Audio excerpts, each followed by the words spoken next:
Hello, everyone, and welcome to the new episode of the You Can Exhale Now podcast. Today, I'm having Dr. Christian Ryan Jones, and he has a doctorate in clinical psychology, and his clinical training has been in the areas of sex and relationship therapy. I'm really excited to have Christopher on the show today, and we'll have very interesting conversation waiting for us today.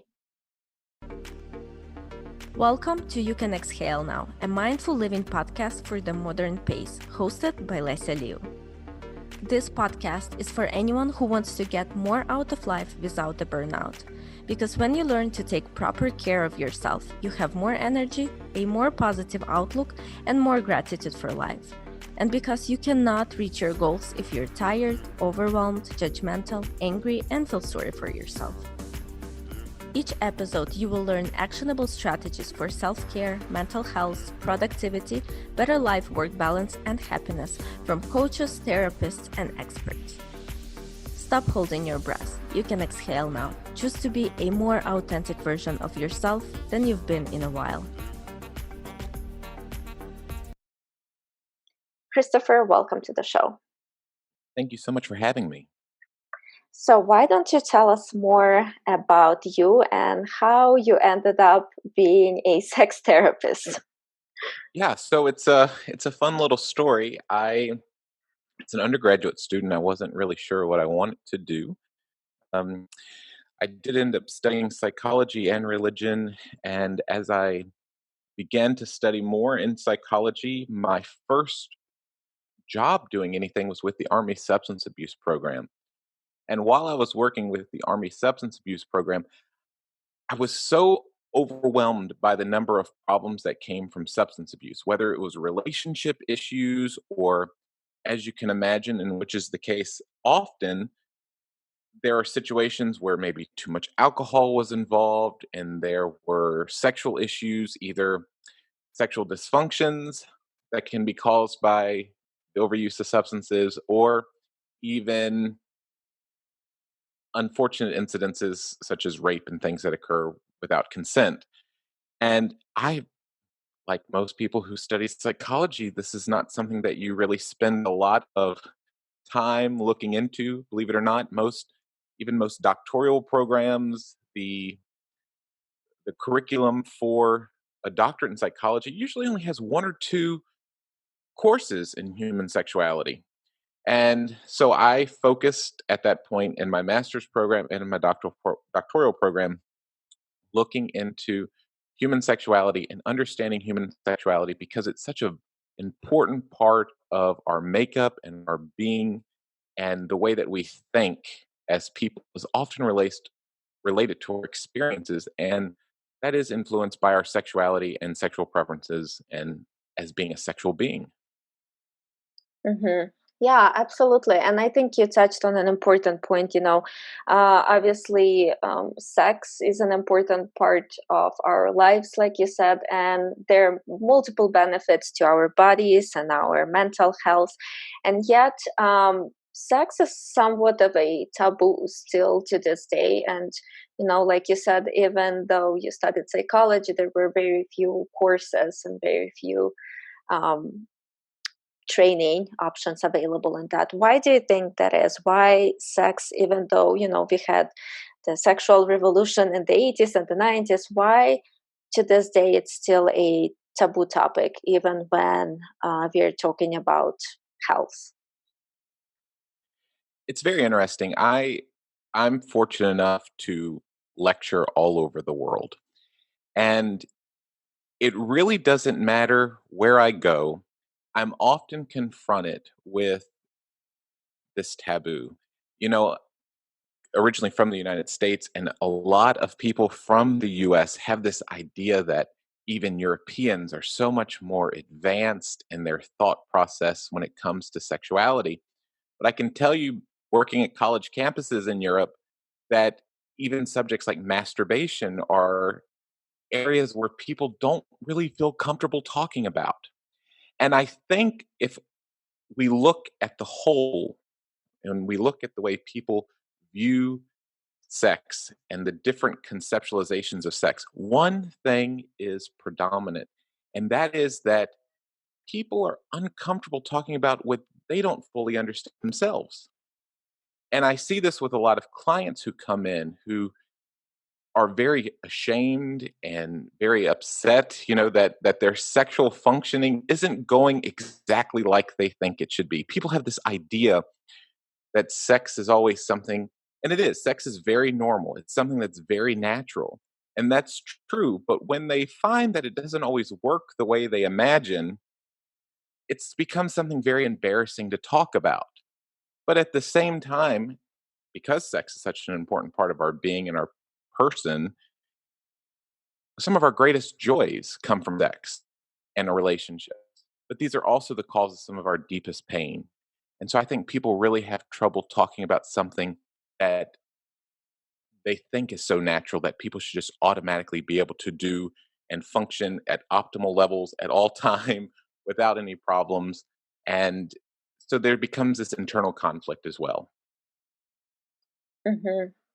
That's interesting. And so, how do you help people feel more confident, more relaxed around these topics?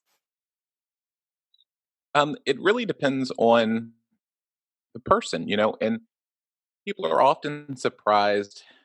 They're very curious of what a sex therapist does. And I get asked often, well, do you share with people different sexual positions? And, if that was all the job entailed, that would probably be the easiest job ever, right? I mean, that'd be very simple.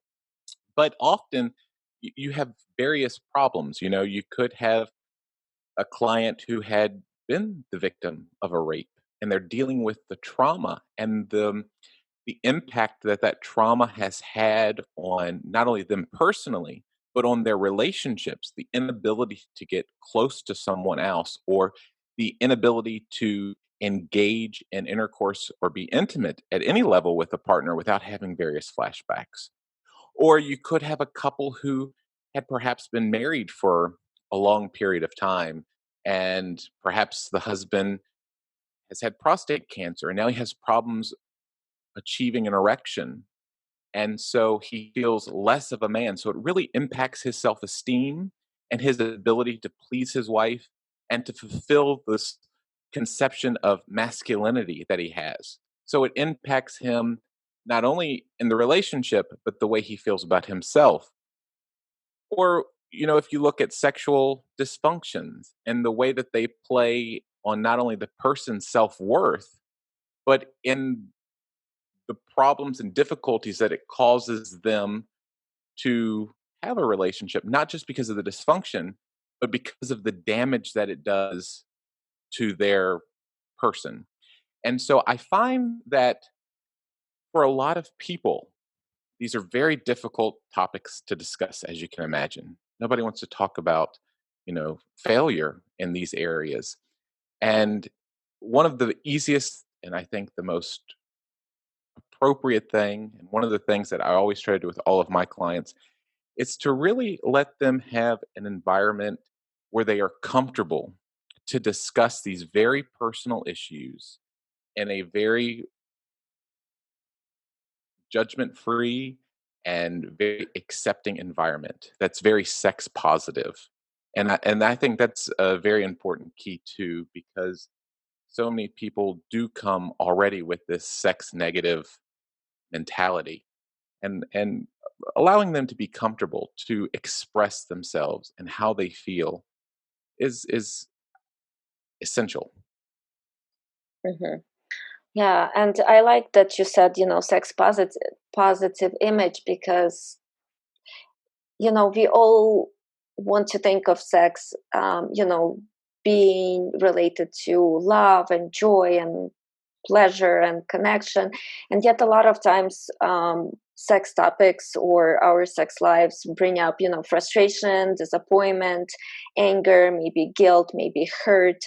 Um, how how would you go about freeing yourself up from those negative emotions and negative connotations that you bring into your sex life?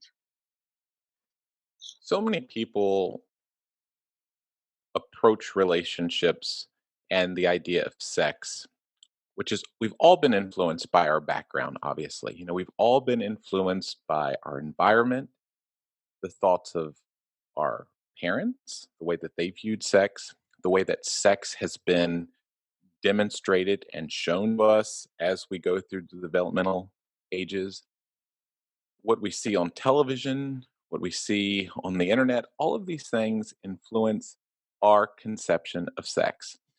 And for those who come to therapy, and I see a lot of religious clients, and I'm probably one of the few therapists who work in this area with a lot of people from very religious backgrounds. And some religious backgrounds have a very sex negative attitude. And these are very hard things to overcome.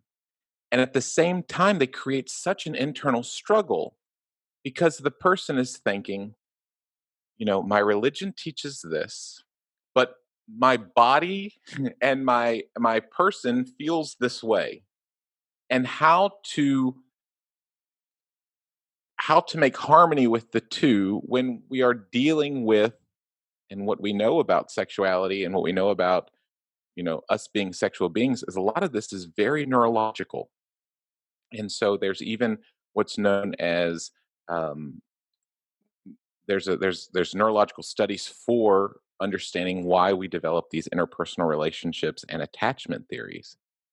And so for a lot of clients, it really takes a long time to be able to accept themselves and their desires and their wants. Now, that does not mean that they have to completely push aside their religious thoughts or their religious beliefs on a subject, but it does mean that they have to accept themselves and accept the way that they feel in order to even begin to make harmony between their feelings of sex and the attitudes imposed on them by their family or religion or whatever the case may be. So a lot of times there's this struggle between the way they feel and the way they were raised. And I wrote about in my book on Abrahamic faiths, perspectives of gender identity, that even in LGBT communities, there's the flip side of this argument where perhaps a person has come out as being gay or transsexual and they've accepted this, but yet there's still this need for spiritual development in their life. They feel that they need to develop this part of themselves. And they're scared to approach the subject, not only because they're worried about finding a community that would accept them, but they're also worried that the LGBTQ community would shun them because they've decided to explore religious thought. And this is very conflicting for a person as well. And this is one of the issues that I deal with. But this concept of moving from sex negative to sex positive can be very difficult for people, and unfortunately a lot of times takes quite a bit of therapy to even begin to approach. Hmm. Yeah, and you've mentioned an interesting thing, like two sides of the spectrum. On one side, you have this kind of shame and guilt as you grow up, right? As you go through your teenage years and you explore your sexuality. On one side, there are this really strict societal rules around sex being shameful, right? And guilt, and especially towards women. And then on the other hand, you have porn, where you see this exaggerated sexuality, this exaggerated desire. And so I think a lot of people, even during this really gentle age where we try to explore these topics, a lot of people get really confused on which one is it, right? So Right. am I supposed to experience shame and guilt around wanting to have sex, or am I not sexual enough, right? And I think especially females are really struggling with that. Would you say, are you saying more female clients or male clients, or does it even really matter? Believe it or not, um, both males and females are equally impacted by this area of sexuality. You know, you mentioned this idea of um, females seeing pornography and they're thinking, well, I am not as aroused or I'm not as in the mood as is being displayed on this. But you also get the opposite. You also get women who say, you know, I'm turned on all the time. Something has to be wrong with me because of their societal views and cultural norms that they have grown up in. And so they're conflicted either way. One is I'm not aroused at all, and the other one is I'm aroused all the time. What should I do about it? And the same is true for men. Some men have hyposexual active desire where they're not turned on very often at all, and they're like, "Well, I'm a guy. I'm supposed to want to have sex all the time. That's what society teaches me, and I'm just not turned on all the time. Something's wrong with me. Something's wrong with my masculinity." And then, of course, the opposite is true as well. So I feel that often it is both genders and both sexes that come to therapy because they feel that they do not meet this concept that societal view they don't match that they grew up under. And that's really unfortunate because it really does impact the way that they view themselves and the way that they view relationships. Hmm. Interesting. Um, I think, and you may disagree with me. I think females are taught uh, in very early ages to kind of hide that sexuality. I think maybe it's Western, but I think also Eastern cultures, for it's a little bit more acceptable for males. There's a little bit more like blurred lines around males and how they display their sexuality. Whereas women, a lot of times we are taught to kind of hide sexuality, right? Hide our physical desires or give in to male desires and stuff like that. Do you see a lot of that coming up in your therapy? Yeah, I do. I do think that it obviously depends on where they're from, right? You know, but I think predominantly when we look at our culture that women are taught, oh, you know, you should be good. And there's a lot of slut shaming. I mean, if you think about it, if guys go out, you have a college age guy and he goes and sleeps with a different girl every night, you go, wow, he's such a stud. Exactly. Girl does the same thing. She's such a slut, right? And this, I think, is not only hypocritical, um, but it does show that this idea of what is appropriate behavior is one of those environmental influences that affects the way that we view ourselves. So perhaps there is a female maybe listening to the show and she's thinking, you know, I practice safer sex practices. I always use a condom. I have had sex with different partners. Does this make me a slut? Everyone says it. I don't even want to admit to it. And, you know, that becomes a problem in itself when people are not honest about their sexual behavior. And this can create problems. This can create higher risk of STIs. It could create higher risk of possible unsafe sex practices. And I believe that this stereotype really does negatively affect their person's perception of themselves and their physical health because of this.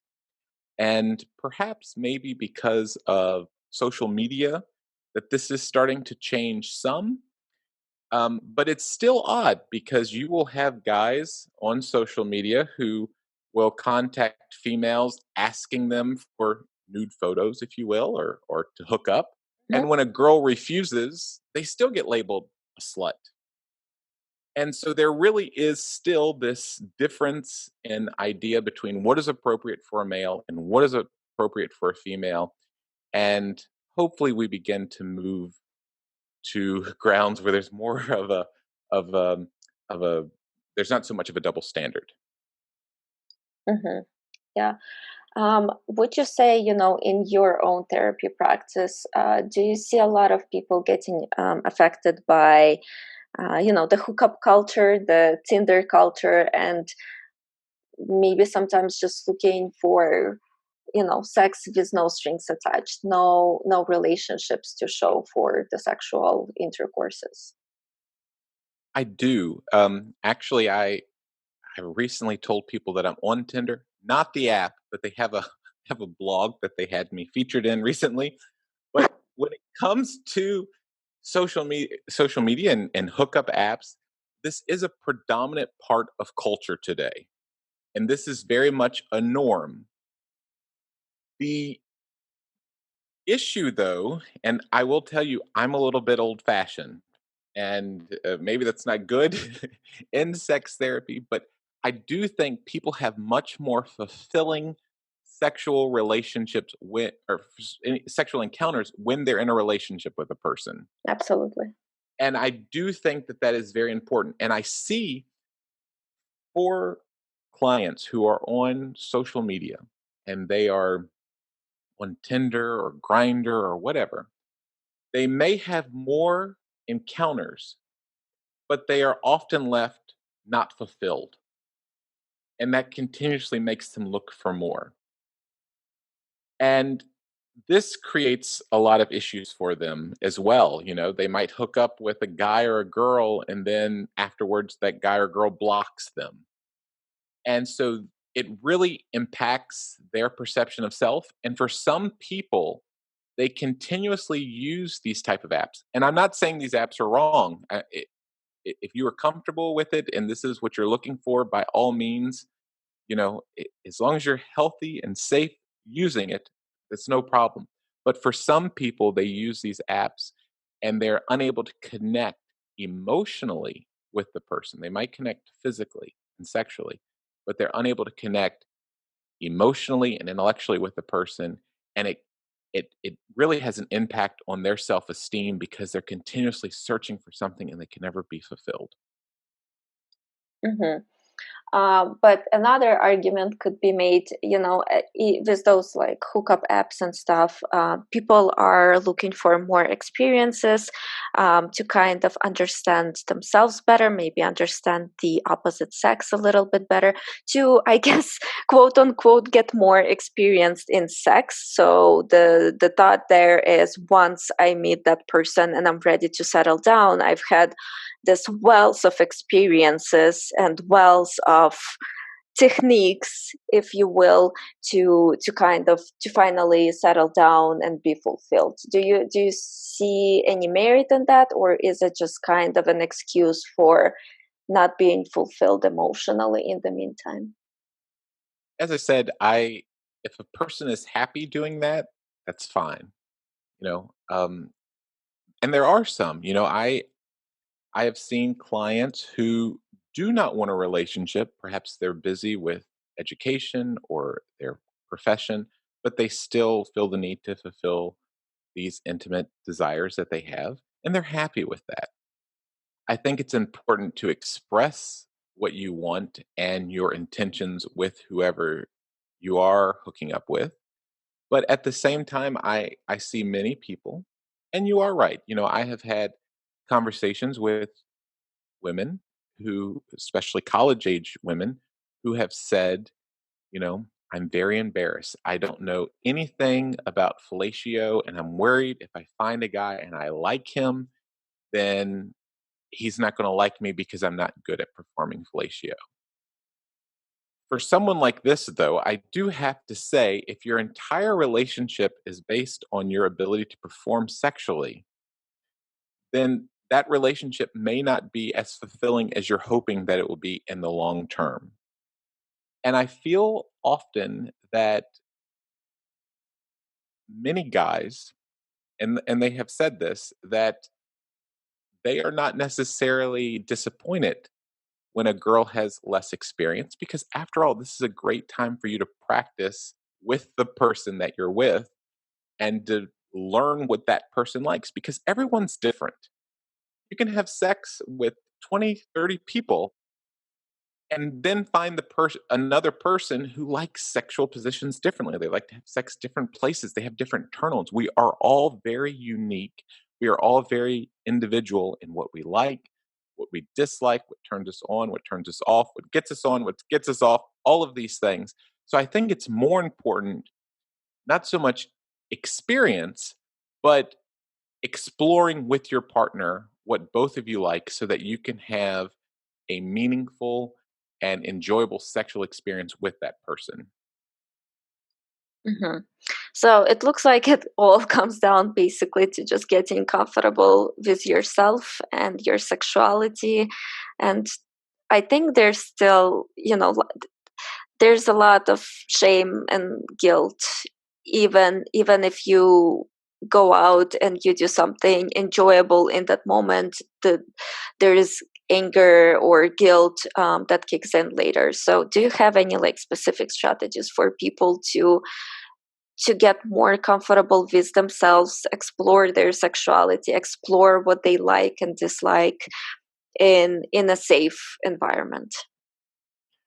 I am a big advocate for masturbation. Um, and a lot of people don't feel comfortable with masturbation today. Believe it or not, there are people who have these conceptions that masturbation is only for people who are lonely or they cannot get any in real life. But masturbation is very important for several reasons.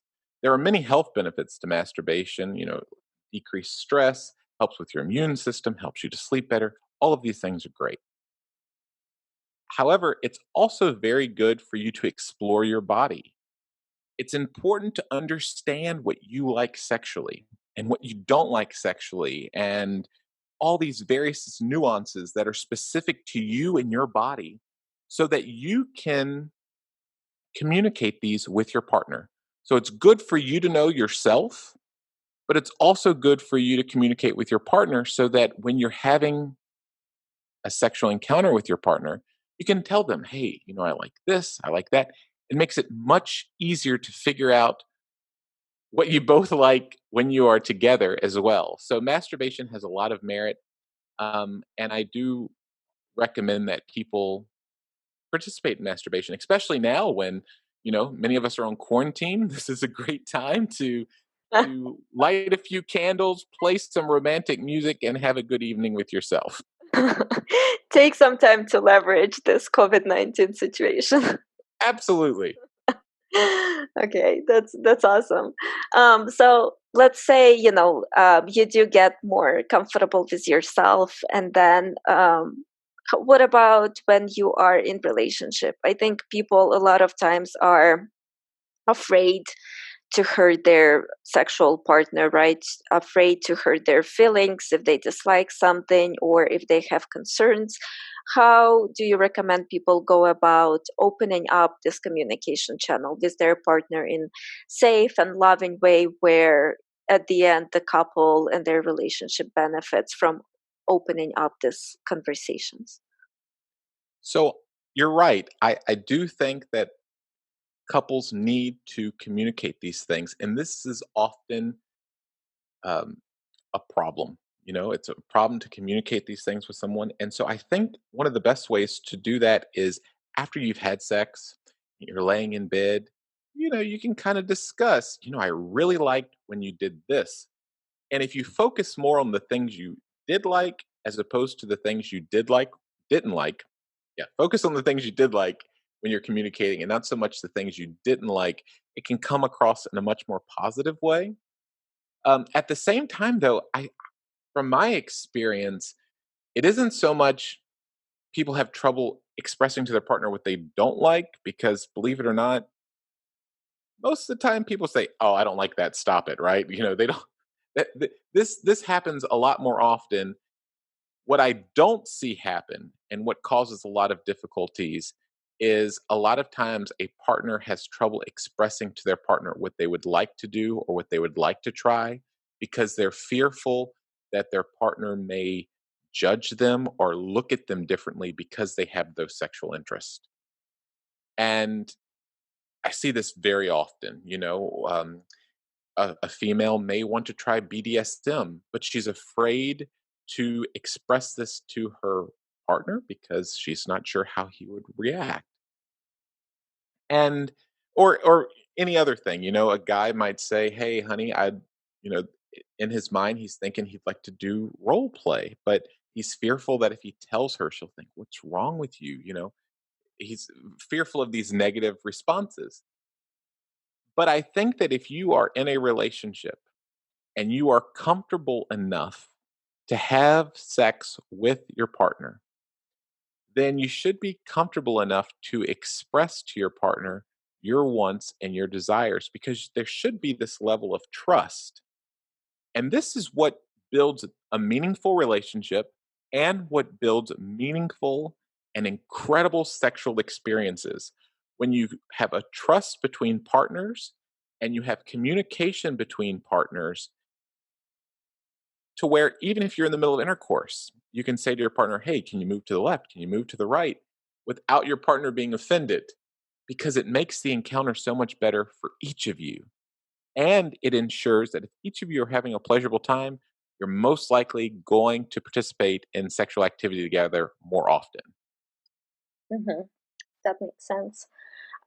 Do you see a lot of body image issues playing a big role in sex life issues? I do. This is something that has been very predominant as of late, but I think a lot of it has to do with there's been a lot of focus on positive body image in the media. And so people are becoming more aware of it and they're more willing to discuss their negative body image of themselves. And a lot of times I even see people who are in a relationship who have these body image problems. And in those situations, you have to express or you have to educate the couple where one of the partners who has the negative body image, you have to reassure them. Obviously, your partner really loves you and really wants to be with you and really wants to have, intercourse with you, or else you wouldn't be sitting in my office, right? um, but often it can be the reverse too. You could have a single person who, because of their negative body image, they have such low self esteem, they have trouble approaching a relationship. And so for either one of these situations, if it's a couple, I would often tell the other partner to reassure their partner that they think they're beautiful, that they think they're sexy, that they're interested in them. And if it's a single person, I would tell them that any person that they are with and that are having sex with is interested in them. And at the same time, if they are having these negative emotions about themselves, we of course want to fix that issue as well. And so I would ask them to outline what are three things about yourself that you can change. Because there are things about ourselves, obviously, that we cannot change, but there are three things that you can change. And let's begin to set goals to improve those areas so that you are more satisfied with yourself. Not so other people are more satisfied with you, but where you are more happy and confident as an individual. Hmm. And obviously, self-image and self-worth and sex life are really all intertwined. And sometimes people, almost purposefully sabotage themselves. Um, how do you, I guess, undo untie all these different knots between self-worth and sex life, independently of whether the person is in long serious relationship or if it's just if they're participating, I guess, in a hookup culture? Well, statistically speaking, women who participate in sex therapy have higher self esteem. And not to do any self promotion, but I do think for some people, seeing a therapist is essential in helping them to view themselves better, not only as an intellectual being, but as a sexual being, to appreciate themselves physically, sexually, emotionally, and intellectually, so that they can have this holistic view of themselves. And sometimes this does take a while in therapy, but it is something I highly recommend for anyone who is struggling with accepting themselves, and if especially if this is causing problems in your relationship or causing problems in helping you to enter into a relationship. As far as specifics are concerned, it really depends on the individual. It really depends why they have such a low self-opinion of themselves. If it's simply, if someone says, "Well, I feel that I'm overweight or I'm underweight," or, some women complain that they have too big of boobs, they don't have big enough boobs, they don't like the way they look, you know, these are issues that women face and women deal with. Women who have had breast cancer, this is an issue too, and unfortunately, this is not much that they can do to change that. But for some people, there are issues that they can deal with, and I do encourage them to think of what those are, and to think of steps and short-term goals to help them be more confident in those areas. And if they are bigger issues, if a guy has erectile dysfunction, or because of prostate issues, or if heart conditions which can cause sexual problems, if they are these bigger issues, then sex therapy is really the answer, and speaking to a therapist who can help them to find ways to navigate through these issues so that they can be more confident in themselves, in their relationships, and achieve more overall happiness. I love this holistic view of our health. I think it's very important for people to not look down on sex, right, as something as dirty and low, but also not to make it a priority number one, right, where we sometimes act stupid just to get sex. So I thank you so much for this conversation. I love this holistic view of sex life, and hopefully, our listeners today get encouraged to shatter the stigma around sex, and hopefully, one day we can all talk about it openly without any shame, any guilt, and just talk about it for what it is, a pleasurable, joyful experience with the right person. Absolutely. Christopher, thank you so much for this conversation. I really appreciate your time.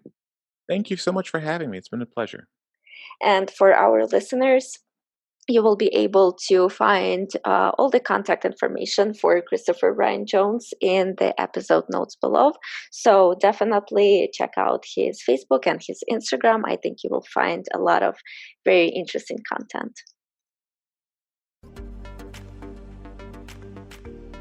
Thank you so much for listening today. I hope you've learned a lot of new strategies. Be sure to check out the notes below this episode for additional resources and tools mentioned in today's show. I would love to keep the conversation going. Share your thoughts and takeaways with me on social media channels wherever you are. And do not forget to tag me. I'm so grateful for each and every one of you, and I will see you on the next episode. If this podcast has helped you even a little bit, please leave a review and subscribe so that we can help spread the message together.